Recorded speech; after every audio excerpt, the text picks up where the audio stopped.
صلاح الدين دمرتاش خاين PKK وصاد بيش بارتي وصاد بيش ريخستن وصاد بيش يعني هوال ما بده فهم كرين شي مسألة يدر دي بيشي خلاص هوال نقاش ناكي صلاح الدين دمرتاش خطأ شاهين دونمز ويلدرم مرگیز خطأ تسلیم بیه ایری چوا تسلیم بیه اویا نه دچو جم سروکاتیه اویا نه سروک هادپی بو نه پارلمانتر بو نه دچو قندیله نه دچو امرالی هوال خاینه پارتی گوت خاینه ایری هوال بده فهم کرن اجید خوازم فهم بکم اجید خوازم بیشم خاین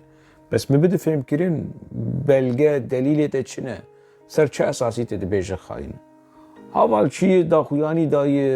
مدیا جهپی ایری هوال ما داخویانی دای مدیا جهپی دلیل سروک می نووی داخویانی دولت ترکش بریشیده هوال خلاص PKK قد خاين خيري خاين ما فهم كر بين أخو المفربك هوال بين أخو المفربك باش شاهين دولماز خاين يلدرم مرگيت خاين صلاح الدين چليك خاين سليم چروكايا خاين نظام الدين طاش خاين كاني يلماز خاين عثمان اوجالان خاين حمو خاين عبد الله اكنجي خاين حمو تشتي قد بيجن حمو راست خاين دوران كالكان نخاينه دوران کلکان ای باش گارانتی هی سبب اوجی به بخاین نه هوال پارتی گوت خاین نه ایره صلاح الدین دمرتاش 9 میلیون دنگانی بو هوال اف دنگ شورشینه موی چکر امت کارنی بابجن ام انسانا چتکن زانبونا PKK لهم بری PKK ده شغلینن ما وان کسا چکری ما صلاح الدین دمرتاش چکری ما عثمان بایدمر چکری ما لیلا زانا چکری پارتی چکری ریخستن چکری و ریخستن کاروان بابش هوال بفي منطقي نابر يعني تقولوا قال لي كرد حبوبك خاين هوال خلاص ت ولاد باريزر تجريداي PKK دبيت الجوري PKK بمش PKK اشترقوا چپ راست نقاش تنه باشه دري فيديو ده از هول بدم چيروكا PKK و افبنيشتي خيانة كرنا انسانا ولو برحت انسانا بك خاين دوستي خو آلیگری خو حوالی خو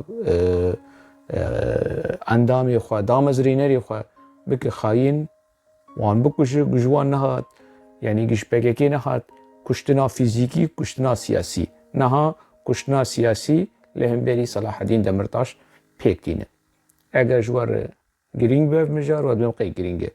رايجن فنجانا قهوه خو وان بهفر في مجاري بچکی ببوبینن کامبنن امی بگیجن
باش د پێنجێ vê me di meha Oktoberê de navenda istixbarata a PKK malpera navenda istixbarata PKK Lêkolîn ku dîrekt girêdayê Cemîl Bayik û Doran Kalkan e nivîsekî tund li hemberî Salaheddîn Demirtaş belav kir. PKK di nav civînê xwe jî de civînê xwe rêxistinî ê tang li Rojava, li Ewropa, li cihê ku rêxistina PKK lê heye propagandayekî reşkirinê li hemberî Salaheddîn Demirtaş tê kirin. Heta li hundirê Tirkiyê, di hundirê HDP jî tê kirin.